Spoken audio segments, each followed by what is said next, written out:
ne savez pas de quel esprit vous êtes animé. Cette parole de Jésus, on la retrouve en Luc 9, versets 54 à 55, quand les disciples, Jacques et Jean, dirent « Seigneur, veux-tu que nous ordonnions au feu de descendre du ciel et de les consumer ?» en voulant reproduire ce qui s'est passé avec Élie. Jésus se tourna vers eux et leur adressa des reproches en disant « Vous ne savez pas de quel esprit vous êtes animés. » Alors, les biblistes nous expliquent que la partie disant que cette question-là, vous ne savez pas de quel esprit vous êtes animé, a été rajoutée ultérieurement au texte original, mais c'est tout à fait dans le sens de ce que dit Jésus, puisque Jésus les empêche et leur fait des reproches, puisqu'effectivement, ils appliquent une règle de l'ancien temps au nouveau temps. Donc, c'est plus le même esprit par rapport à ça. Et rappelez-vous, toutes nos formations, notamment toute la dernière formation, revenir à l'évangile de Christ, dans l'Ancien Testament, Dieu leur parlait selon une culture païenne, puisque les Juifs avaient la culture païenne venue d'Égypte, donc il y avait en fait un esprit qui était différent. L'esprit de Dieu ne pouvait s'exprimer qu'à travers une culture païenne. Et c'est pourquoi Jésus les empêchait de faire comme dans l'Ancien Testament. Et effectivement, la pensée magique, c'est ça, parce que la pensée magique, ça va être le thème de prochain podcast, tellement c'est important dans l'histoire de l'Église. C'est quoi la pensée magique ? Dans plusieurs définitions, on retrouve que c'est en fait les premiers hommes, qu'on trouve dans les différents pays, avaient cette pensée chamanique, la pensée magique, c'est-à-dire qu'ils voyaient les animaux autour d'eux, et ils les voyaient très puissants. Ils voyaient un ours, par exemple, et ils essayaient par le chamanisme, par la sorcellerie, d'avoir la puissance de l'esprit de l'ours. Et c'est comme ça que la relation avec les esprits a commencé. Pour, en fait, modifier le monde selon leur volonté. C'est ça la sorcellerie, la pensée magique.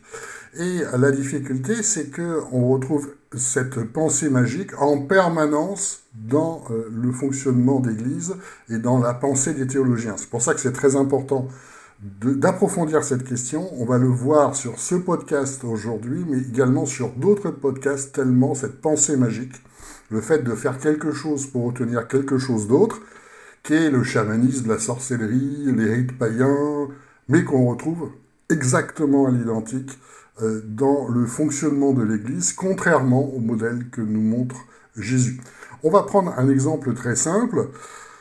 Toujours dans les premiers hommes, ont essayé par la sorcellerie de faire tomber la pluie quand il n'y en avait pas par rapport aux récoltes, par rapport aux terres, par rapport à l'eau. Donc, qu'est-ce qu'ils faisaient ? Ils tournaient autour du feu avec des incantations, ils faisaient des incantations aux esprits, et ils tournaient autour du feu jusqu'à qu'il pleuve. Et quand ça marchait pas, ils s'arrêtaient en disant les dieux sont pas très contents, donc on va tuer un poulet et recommencer, puis statistiquement, un jour, il finissait par pleuvoir. Donc c'est ça la pensée magique, on fait quelque chose pour obtenir quelque chose qui nous arrange. Et le problème, c'est que la Bible, qui n'est pas du tout selon la pensée magique, même si on retrouve un peu cette pensée magique dans l'Ancien Testament, culture païenne, mais plus du tout dans le Nouveau, en fait les hommes sont toujours les hommes et ont cherché, à travers la Bible, à utiliser la Bible comme un grimoire des formules magiques, et on trouve ça dans tous les mouvements d'Église. C'est pour ça qu'on va décomposer cette question. On va prendre des exemples très concrets. On fait, dans beaucoup de mouvements d'Église, on fait un jeûne pour obtenir quelque chose. On fait un truc pour obtenir un autre truc. On fait un don à Dieu pour lui faire plaisir, de l'argent, comme si Dieu avait besoin d'argent. Et non plus pour suivre l'esprit, mais pour obtenir quelque chose. On va à l'église, alors que, en théorie, nous sommes l'église, le temple de l'esprit, pour avoir la présence de Dieu, alors qu'on est censé avoir l'esprit en nous. On chante le dimanche matin pour faire plaisir à Dieu. Alors, ce qui fait plaisir à Dieu, c'est l'obéissance, c'est pas ce qu'on dit, etc., etc., etc. Toute la vie d'église est centrée sur on fait quelque chose pour obtenir quelque chose qui nous arrange, c'est-à-dire la pensée magique. Et évidemment, ça n'a rien à voir avec le modèle du Nouveau Testament, où justement on meurt à nos désirs, c'est ça le discipulat de Jésus, on meurt à notre vie pour faire la volonté de Dieu. Tandis que la pensée magique, en fait, on fait ce qui nous arrange, mais on fait un truc magique, un truc spirituel, comme les païens, pour obtenir autre chose. Alors, pour l'exemple de la pluie, on retrouve en fait un modèle de pluie En Jacques 5, versets 17 à 18, Élie était un homme de la même nature que nous. Il a prié avec insistance pour qu'il ne pleuve pas, et il n'est pas tombé de pluie sur la terre pendant 3 ans et 6 mois, puis il a de nouveau prié, et le ciel a donné de la pluie, et la terre a produit son fruit. Vous avez probablement déjà entendu cette phrase. Voilà, il faut prier insistant, ça va se faire. Vous faites quelque chose pour obtenir autre chose. Pensée magique. Le problème, c'est que ça n'a jamais été ce qu'a fait Élie. Élie était dans un plan de Dieu complet, et la pluie faisait partie du plan. Élie n'était qu'un instrument de ce plan. Or, quand on balance ce verset-là, on est dans la pensée magique, on fait croire que Élie obtient ce qu'il veut avec sa bouche. Ça, c'est de la pensée magique. C'est de la sorcellerie, si vous voulez. Ou c'est ce qu'on retrouve dans les prières pour les divinités, chez les pharaons, les Grecs, les Romains, le vaudou. Mais ça n'a rien à voir avec le Nouveau Testament. Parce que quand on approfondit ce qu'a fait Élie, on voit tout le plan de Dieu en un roi. Mais sauf que ce passage est jamais relié, en fait, à tout le contexte, c'est-à-dire vraiment ce qui s'est passé avec Élie. Par exemple, en 1 Roi 8, verset 36, « Écoute-les du haut du ciel, pardonne le péché de tes serviteurs et de ton peuple d'Israël, enseigne-leur la bonne voie, celle dans laquelle ils doivent marcher, et fais venir la pluie sur la terre que tu as donnée en héritage à ton peuple. » Donc il y a tout un plan extrêmement complexe de Dieu, de repentance, d'exemples, de manifestations, de communication entre Élie et Dieu, dont on ne nous parle jamais en Église. Donc on nous balance un verset comme si c'était un grimoire, un truc magique. Voilà, pluie pour la pluie, il y aura la pluie. Et c'est complètement faux par rapport à ça.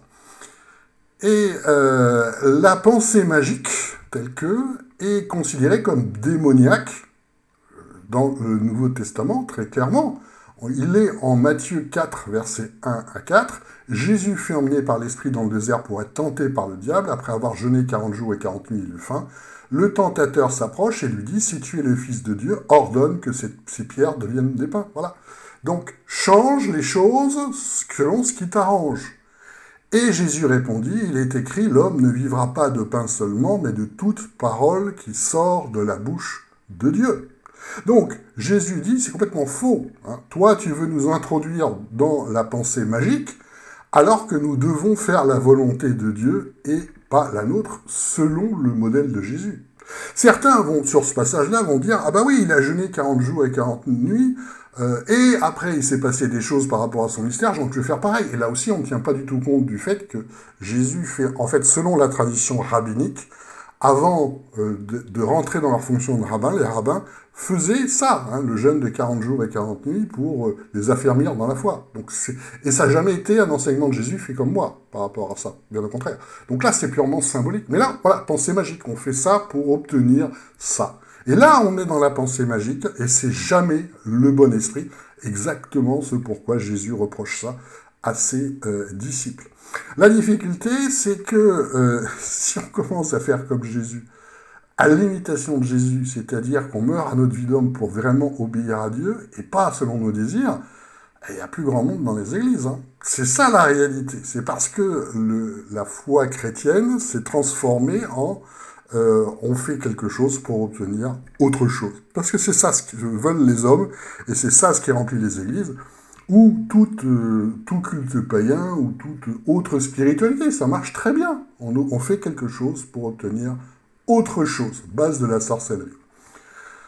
On va prendre un exemple très concret dans toute l'histoire de la réforme protestante. Les théologiens, c'est des hommes qui pensent, ils font selon leur pensée et pas l'esprit. Autrement dit, ils n'ont pas la moindre idée de ce que c'est qu'être poussé par l'esprit.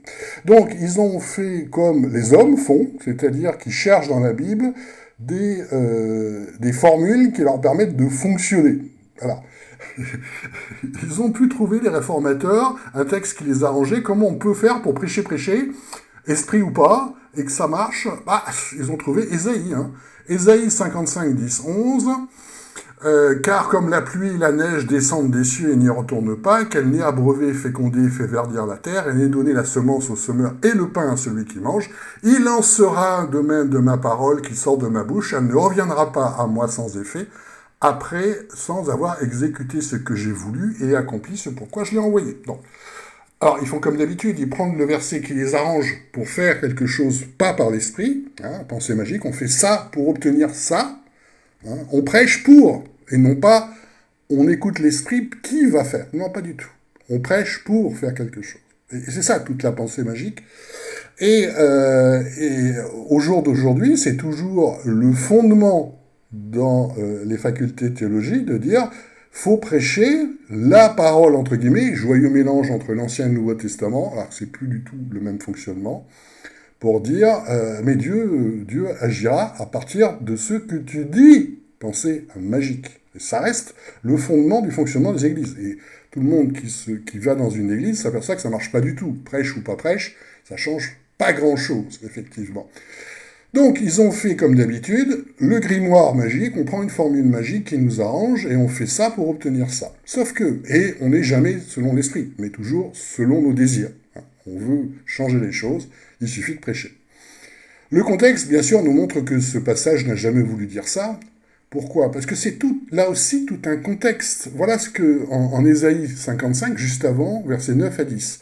Que le méchant abandonne sa voie, le criminel ses pensées, qu'il se convertisse à l'Éternel et il lui fera grâce, et à notre Dieu, car il pardonne abondamment. Car mes pensées ne sont pas vos pensées, et nos voies ne sont pas mes voies, dit l'Éternel, car autant les cieux sont élevés par-dessus la terre, autant mes voies sont élevées au-dessus de vos voies, et mes pensées au-dessus de vos pensées. Voilà un vrai enseignement. On ne peut pas, par nous-mêmes, accéder aux pensées de Dieu. Ça n'est qu'en mourant à notre vie humaine, et en écoutant l'Esprit, en étant en imitation de Jésus, qu'on commence à rentrer dans le plan de Dieu, qui n'est pas selon notre pensée humaine. Tandis qu'utiliser la suite du verset en disant, voilà, le prêche c'est magique, on est dans complètement charnel, c'est pas Dieu du tout, on n'est pas dans le plan de Dieu. Parce que, quand en Ésaïe on voit ça, tout le plan de Dieu est complexe. Apocalypse est le plan de Dieu. L'antéchrist qui va envoyer vraiment une masse de, entre guillemets, croyants vers les temps de feu est le plan de Dieu. Donc oui, la parole de Dieu ne revient pas sans effet en disant que le plan de Dieu va s'accomplir dans les 3000 ans qui viennent. Mais ça n'a rien à voir avec le pouvoir magique du prêche en Église. Et pourtant, c'est utilisé comme ça. Donc, les versets deviennent des paroles magiques, des grimoires, en fait. Vous avez un exemple très simple, vous avez déjà entendu en Église, Jacques 1, versets 5 à 8, « Mais si quelqu'un de vous manque de sagesse, qu'il demande à Dieu, qui donne à tout simplement à son reproche, elle lui sera donnée. » Voilà. Donc, ce qu'on fait, et j'ai toujours entendu ça dans les mouvements traditionnels, avant toute chose, on prie entre guillemets, c'est-à-dire on demande à Dieu la sagesse et forcément il va nous la donner. C'est un truc magique, on fait ça pour obtenir ça. Évidemment, c'est pas du tout le sens du passage. Et le passage continue, qu'il demande dans la foi, n'hésitant nullement, car celui qui hésite est semblable au flot de la mer. Donc voilà, faut être sûr que ça va arriver. Mais c'est pas ça le sens du texte, parce qu'on verra un peu plus loin, la foi dont on parle, en fait, c'est la relation avec Dieu par l'Esprit, comme Jésus, comme Paul. C'est pas « je suis sûr que ça va arriver », ça n'a rien à voir avec ça. Ça, c'est la foi qu'on enseigne dans les églises, je suis sûr que ça va arriver, comme on l'enseigne dans plein de mouvements spirituels, la pensée positive, je suis sûr que je vais gagner, je suis sûr que je vais gagner de l'argent, je suis sûr que l'univers m'est favorable, je suis sûr que je vais proclamer et puis les choses vont s'aligner. Voilà, ça c'est la pensée magique. Mais ça n'a rien à voir avec l'enseignement du Nouveau Testament. Donc, faire pour obtenir, c'est véritablement la vie d'Église. Sauf que, évidemment, l'enseignement du Nouveau Testament est inverse. Romains 8, versets 12 à 14, l'enseignement de Paul, « Nous sommes redevables non pas à la chair pour vivre selon la chair, selon nos désirs, car si vous vivez selon la chair, vous devez mourir, mais si par l'Esprit vous faites mourir les actions du corps, vous vivrez, car tous ceux qui sont conduits par l'Esprit de Dieu sont fils de Dieu. » Et même chose. Être conduit par l'Esprit, ça a disparu du programme, et on dit que dès qu'on est baptisé, on est fils de Dieu, dès qu'on a un, entre guillemets, baptême de l'Esprit, on est fils de Dieu, tout devient magique. Par contre, être conduit par l'Esprit de Dieu comme Jésus, faire comme Jésus, voir par l'Esprit les miracles, les guérisons, eh ben, on ne le voit plus par rapport à ça. Donc, voyez la déformation qui est généralisée dans toute la théologie, et le fonctionnement d'Église.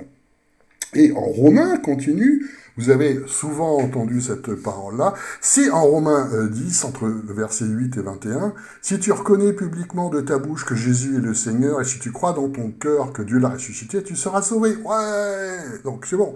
Je reconnais que Jésus est Seigneur et Sauveur, et c'est bon, t'as le salut. Voilà, ça c'est la doctrine traditionnelle des réformateurs.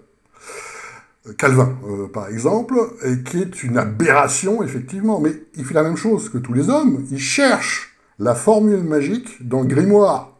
Voilà la formule magique. Sauf qu'évidemment, ça ne veut pas dire ça, parce que Romains 10, Paul explique aux Juifs, un peu comme dans Hébreu, tout un fonctionnement complexe entre l'Ancien et le Nouveau Testament. Donc il y a plein de choses en Romains 10, je ne vais pas tout vous lire, mais parce que c'est complexe.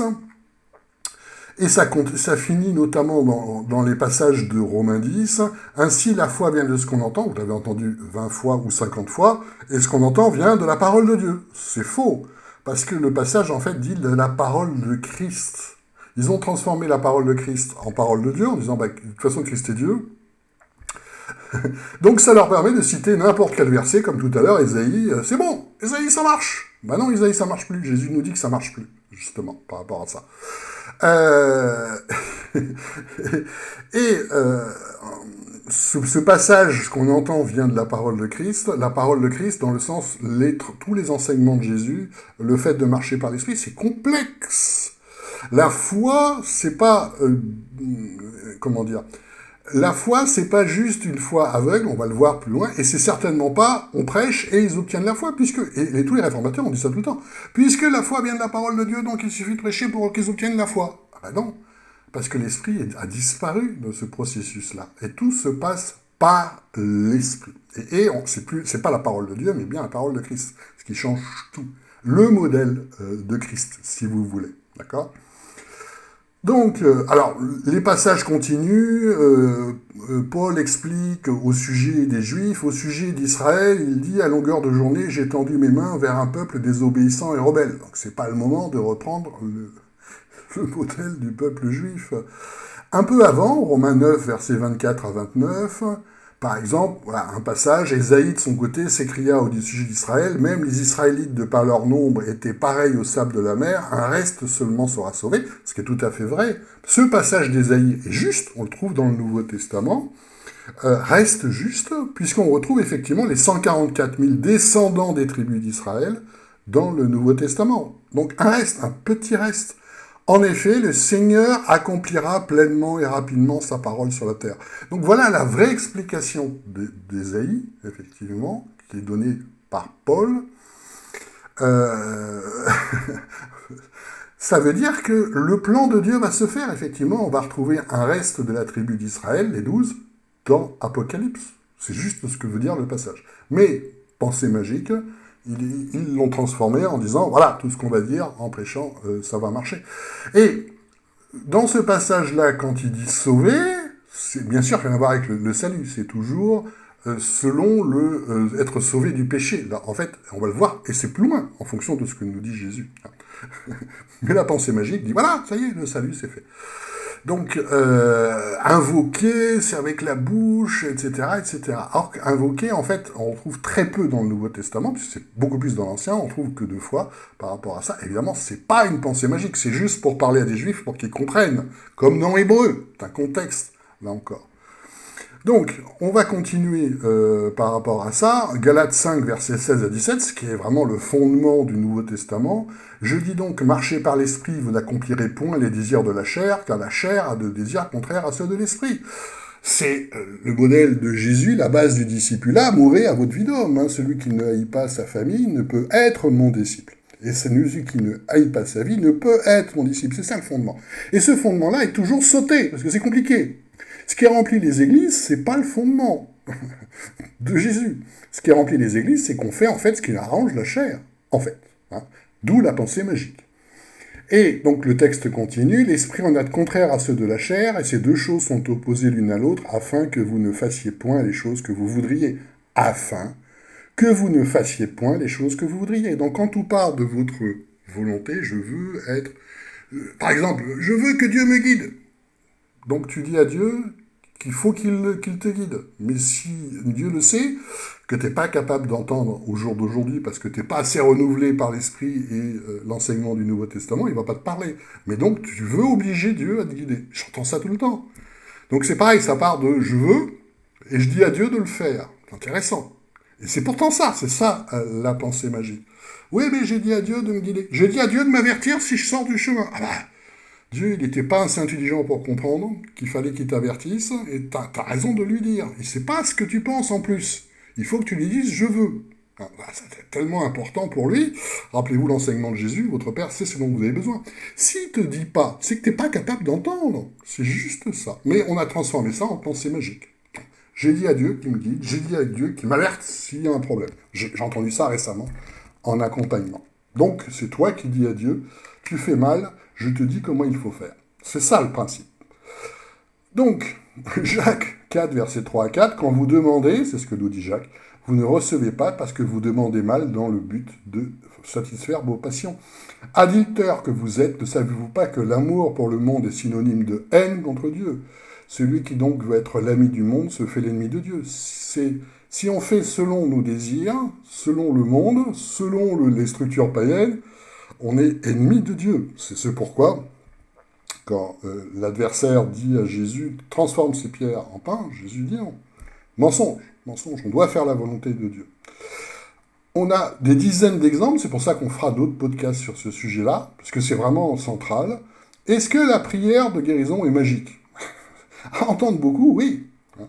Moi, je me souviens d'une formation à la prière de guérison dans laquelle je me suis ennuyé, parce que j'en faisais en fait régulièrement des prières de guérison, et j'avais déjà des guérisons assez régulièrement.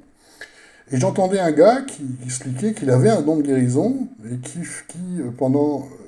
disait avoir un don de guérison, et pendant plusieurs années, il faisait des prières de guérison toute la journée qui ne marchaient pas. Donc là, c'est quelqu'un qui se présente en disant avoir un don, qui est en fait le fait complètement charnel. Il fait de la pensée magique, des répétitions, et ça ne marche pas.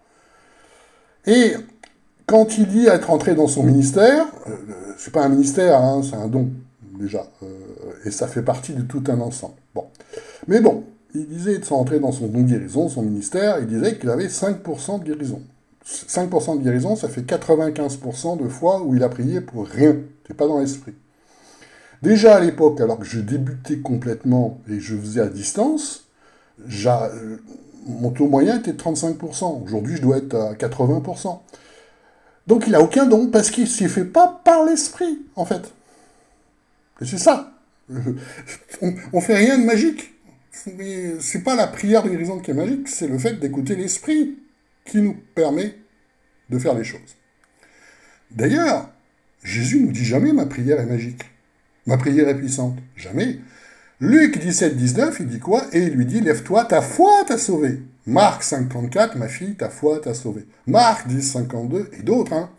Jésus lui dit, vas-y, ta foi t'a sauvé. Aussitôt, il retrouva la vue et il suivit Jésus sur le chemin. C'est-à-dire que le modèle de la prière de guérison, et ça peut s'appliquer aussi à la prière de délivrance, c'est toujours en fonction de l'esprit. De ce qui se passe par rapport à l'esprit, Jésus le sait.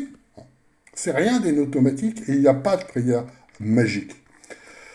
On l'a aussi en Marc 6, versets 5 à 6. Il n'est plus là à faire aucun miracle, c'est quand il retrouve son village, si ce n'est qu'il guérit quelques malades, et il s'étonnait de leur incrédulité. Donc là aussi, c'est pas la prière magique qui change tout, c'est véritablement ce que nous montre l'esprit. Et quelqu'un qui a un don de guérison, c'est d'abord quelqu'un qui écoute l'esprit, qui sait quand il doit le faire ou pas, quand il a le feu vert ou pas. C'est pas la prière qui est magique, puisqu'en fait, c'est quoi une prière de guérison ? Ça n'est qu'une prière d'autorité sur les esprits, en fait. On dit la vérité par rapport au mensonge, exactement comme Jésus dans le désert, rien de plus, rien de moins. Donc quand on n'est pas soi-même dans la vérité guidée par l'esprit, c'est juste un show, un spectacle, comme ce qu'on voit en église. Et ça n'a rien à voir avec l'esprit. Mais par contre, c'est de la pensée magique. Le modèle de la délivrance, c'est pareil. Ah oui, je voulais vous citer le passage connu, Jacques 5, 16, elle peut beaucoup la prière d'un juste. C'est quoi la prière d'un juste ? C'est-à-dire qu'elle est conduite par l'esprit. C'est la puissance de l'esprit, c'est pas ce qu'on dit, d'ailleurs, dans la prière. C'est pas la prière magique, toujours pas. C'est toujours être comme Jésus, c'est-à-dire à l'imitation du Christ, conduit par l'esprit et non pas selon notre volonté. C'est ça qui est notre finalité. Et c'est ça qui fait tout. Et c'est ça qui a complètement disparu, effectivement, de la théologie et du fonctionnement d'Église.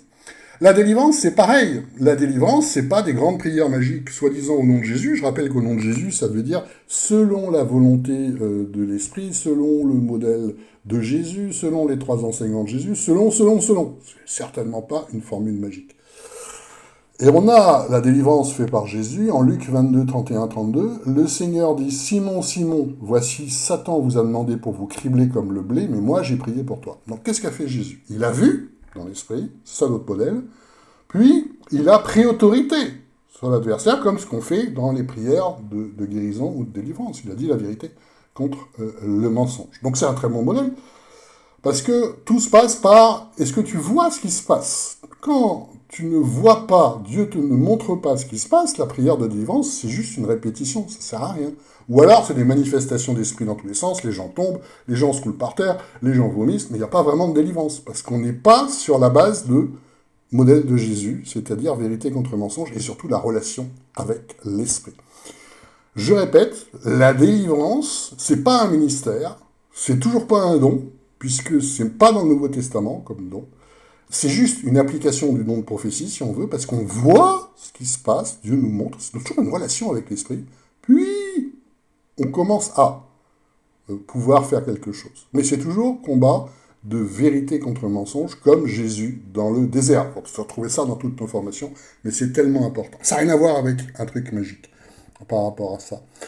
Autre enseignement de Jésus, en Marc 11, versets 20 à 24, le matin, comme il passait, ils virent le figuier séché jusqu'aux racines, et Pierre, se souvenant, lui dit, Rabbi, viens voir le figuier que tu as séché. Et Jésus répondant, il foi en Dieu. Alors, foi en Dieu, ça ne veut pas dire foi aveugle, ça veut dire suivez l'esprit. C'est toujours synonyme dans le Nouveau Testament. En vérité, je vous dis que quiconque dira cette montagne, ôte-toi de là et se jette dans la mer, et n'aura point douté en son cœur, mais qu'il croit que ce qu'il dit arrivera, cela se fera pour lui. C'est pourquoi je vous dis, tout ce que vous demandez en priant, croyez que vous le recevrez, et cela vous sera fait. C'est pas magique. C'est toujours complètement dépendant de la relation avec Dieu. Exemple concret, Paul, Colossiens 1, versets 8 à 11. Voilà ce qu'il nous dit. Épaphras nous a fait connaître la charité dont vous êtes animés par l'Esprit. C'est pour cela que nous aussi, depuis le jour où nous avons entendu parler, nous ne cessons de prier pour vous et de demander que vous soyez remplis de la connaissance de sa volonté en toute sagesse et intelligence spirituelle. Donc, là, Paul fait un peu la même prière que Jésus, qui, cette fois-ci, n'est pas basée sur une vision, mais ce que Épaphras lui dit, mais il y a plein de fois, c'est basé sur une vision, c'est ça le modèle, en fait. Pour c'est une sorte de prière d'autorité, effectivement, pour que, effectivement, les attaques cessent, etc. En fait, il fait la même chose que Jésus, si vous voulez, afin que vous marchiez d'une manière digne du Seigneur, pour lui plaire, portant du fruit en toute bonne œuvre, pour être rempli entre patience et douceur avec joie. Mais, toujours en Colossiens 1, 29, à la fin du chapitre, il dit « C'est à cela que je travaille en combattant avec sa force, sa puissance, donc qui agit puissamment en moi. Tout se fait par l'Esprit. » Paul peut faire ça parce qu'il fait tout selon l'esprit. Les guérisons, les miracles, il voit par l'esprit que. Il a des rêves où il voit le Macédonien. Et c'est ça notre modèle. Si vous sortez ce passage en disant « Ouais, Paul l'a fait, donc faites-le », mais est-ce que tu as la même vie que Paul? Ah bah non. Bon, bah t'as pas la même vie que les disciples non plus. Ah bah non. Bah pourquoi tu fais tu sors en fait du passage un truc magique en disant, mais ça va être pareil. Ben non, c'est pas pareil. Il faut d'abord suivre l'esprit. Il faut être à l'imitation du Christ, c'est-à-dire faire comme Jésus, guérison, miracle, tout par l'esprit, les visions, voir les cœurs, comme Jésus faisait, comme Paul faisait, comme Philippe fait, etc., etc., etc. Tout est une question de relation avec l'esprit, d'écouter l'esprit, et c'est rien à voir avec de la magie. Sur l'autorité spirituelle, on a en Luc 18, versets 3 à 8, la parabole de Jésus sur la veuve.